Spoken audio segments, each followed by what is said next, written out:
നിങ്ങളുടെ favourite shows ഇനി ഒരിക്കലും മിസ്സാവില്ല. ഇപ്പോൾ C5 കാണും നിങ്ങളുടെ ഫേവറേറ്റ് ഷോസ് തികച്ചും സൗജന്യമായി. അവൻ എതിര് പറയാൻ സാധ്യതയില്ലാത്ത ഒരാളെ കൊണ്ട് പറഞ്ഞ് സമ്മതിപ്പിക്കുക. പറഞ്ഞാൽ അക്ഷരം പ്രതി അനുസരിക്കുന്ന ഒരാൾ.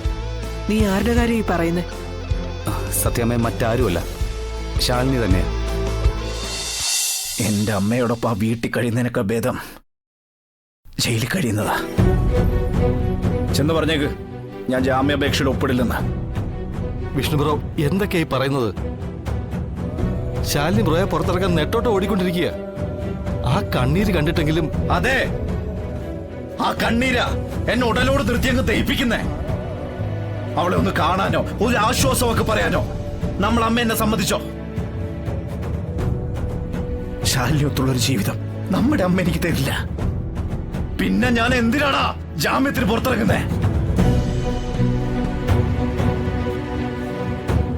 ഇത് ലോക്കപ്പ്, അതും ലോക്കപ്പ്. എന്നാ പിന്നെ ഇവിടെ തുടർന്ന് തന്നെ നല്ലത്. എടാ, നീയാണെങ്കിൽ ഇങ്ങനെയല്ലേ ചെയ്യൂ, അല്ലേ? എന്റെ തീരുമാനങ്ങൾക്ക് ഒരു മാറ്റമില്ല. നിങ്ങൾക്ക് പോവാം. പിന്നെ ഈ പേരും പറഞ്ഞ് മേലെ ആരും എന്നെ കാണാൻ വന്നേക്കരുത്. വിഷ്ണു, ഇനി തനിക്കെന്നെ വിശ്വാസമില്ലാത്തോണ്ടാണോ? അളിയ, കൊലക്കയറ് സ്വപ്നം കണ്ടു കിടക്കുന്ന പ്രതിക്ക് ആര് വാദിച്ചാൽ എന്താ, ആര് വാദിച്ചില്ലെങ്കിൽ എന്താ? ആശ നശിച്ചവന് മുന്നിൽ വലിയവനോ ചെറിയവനോ അങ്ങനെ ഒരു ചിന്തയും വരുന്നില്ല. ഞാൻ തീരുമാനിച്ചു കഴിഞ്ഞു എന്റെ വിധി. ജീവിക്കണമെങ്കിൽ ശാലിനിയൊത്തുള്ള ജീവിതം, അല്ലെങ്കിൽ ചെയ്യാത്ത കുറ്റത്തിന് ശിക്ഷ സ്വീകരിച്ച് ഏതെങ്കിലും ജയിലിറക്കുള്ളിൽ തീരണോ ഈ ജീവിതം. ഇല്ലെങ്കിൽ തീർക്കും ഞാൻ എന്റെ നശിച്ച ജീവിതം. ഇത് ഞാൻ തീരുമാനിച്ചുറപ്പിച്ച കാര്യങ്ങളാ. ഇനി ഇതിലൊരു മാറ്റമില്ല. വിഷ്ണു, ഞാൻ പറഞ്ഞു നിങ്ങൾക്ക് പോവാം.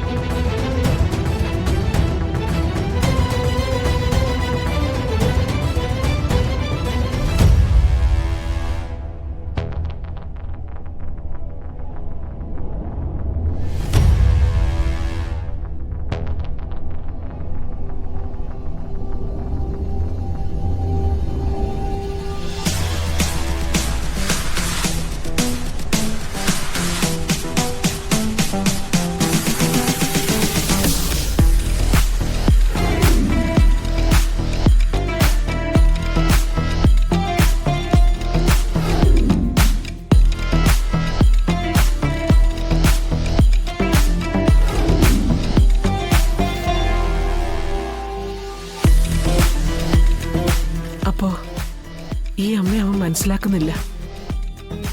എന്റെ സങ്കടമൊന്നും അവൻ കാണുന്നുമില്ല. ഇനി ഒരു വഴിയുമില്ലേ? വഴിയൊക്കെ ഉണ്ട്. പക്ഷെ അത് പ്രാവർത്തികമാക്കി എടുക്കാൻ ചില വിട്ടുവീഴ്ചകൾ വേണ്ടിവരും. എന്ത് വിട്ടുവീഴ്ചകൾക്ക് ഈ സത്യമ്മ തയ്യാറാ. എനിക്ക് എന്റെ മോനെ ജയിലിൽ നിന്നൊന്ന് ഇറക്കി കിട്ടിയാൽ മതി. പിന്നെ അറിയാലോ അവന്റെ ഒരു പ്രകൃതം. നിസ്സാര കാര്യങ്ങൾക്കുള്ള വാശി പിടിക്കൽ.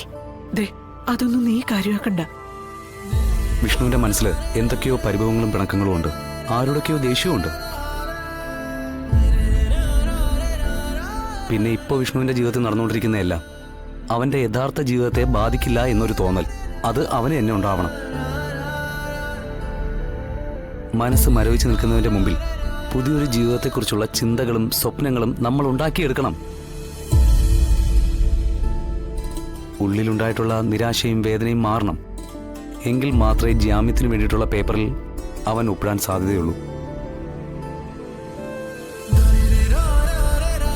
ഇല്ലെങ്കിൽ തന്റെ വിധിയെ പഴിച്ചുകൊണ്ട് കിട്ടുന്ന ശിക്ഷയും വാങ്ങി ജീവിതം കൽത്തുറങ്ങിനുള്ളിൽ ഹോമിക്കുവാൻ അവൻ തയ്യാറാവും. അതുണ്ടാവാതിരിക്കണമെങ്കിൽ ചില വിട്ടുവീഴ്ചകൾ വേണമെന്ന് ഞാൻ മുമ്പ് സൂചിപ്പിച്ചതും ഇതുകൊണ്ടാണ്. അത് സത്യാമ്മയുടെ ഭാഗത്തുനിന്ന് മാത്രമേ ഉണ്ടാവാനും പാടുള്ളൂ. എടം, നീ എന്തോ മനസ്സിൽ വെച്ചുകൊണ്ടാണ് പറയുന്നത്. നീ അതങ്ങ് തുറന്നു പറ. എടാ, നീ ഈ വീട്ടിൽ അന്യനൊന്നും അല്ലല്ലോ. ആ സ്വാതന്ത്ര്യം വെച്ചുകൊണ്ട് തന്നെ ഞാനിപ്പോ സത്യാമ്മയോട് സംസാരിക്കുന്നത്.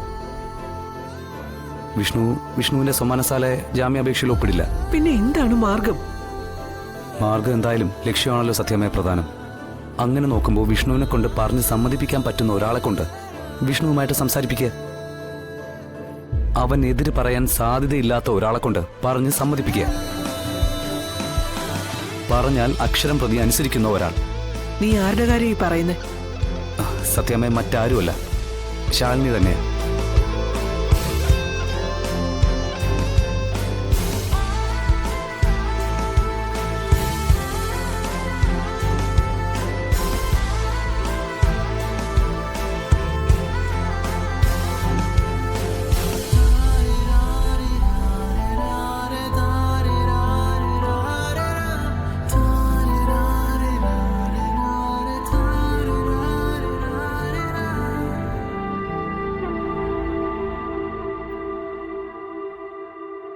സത്യമേ, ശാലിനിയെ കൊണ്ട് പറയിപ്പിക്കുക. വിഷ്ണു കേൾക്കും. ഞാൻ ആലോചിച്ചിട്ട് ഇത് മാത്രമേ വഴിയുള്ളൂ. സത്യമ്മ ആലോചിച്ചിട്ടൊരു തീരുമാനത്തിലെത്തിയാൽ മതി.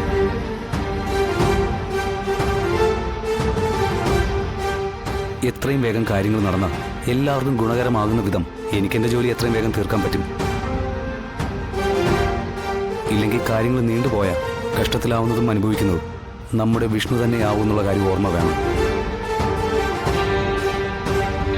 പിന്നെ ഈ സമയത്ത് പകയും വിദ്വേഷമൊന്നും മനസ്സിൽ വെക്കരുതെന്നേ എനിക്ക് പറയാനുള്ളൂ. ഇതിപ്പോ നമ്മുടെ ആവശ്യമാണ്, അങ്ങനെ മാത്രം കരുതുക. അപ്പോൾ എല്ലാം മനസ്സിൽ നിന്ന് മായ്ച്ചു കളയാൻ പറ്റും. സത്യം ആലോചിക്കേ. എന്നിട്ട് സത്യമ്മ ശാലിനി പോയി ഒന്ന് കാണാൻ നോക്ക്. കാര്യങ്ങൾക്ക് മൊത്തത്തിലൊരു വേഗത ഉണ്ടാവട്ടെ.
അയ്യോ, ഇതാരാ?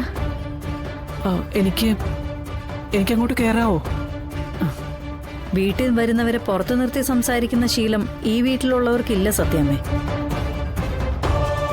സത്യമ്മ കയറി വരൂ. ഡൗൺലോഡ് ചെയ്യൂ C5 ആപ്പ്. കാണൂ എല്ലാ എപ്പിസോഡുകളും സൗജന്യമായി.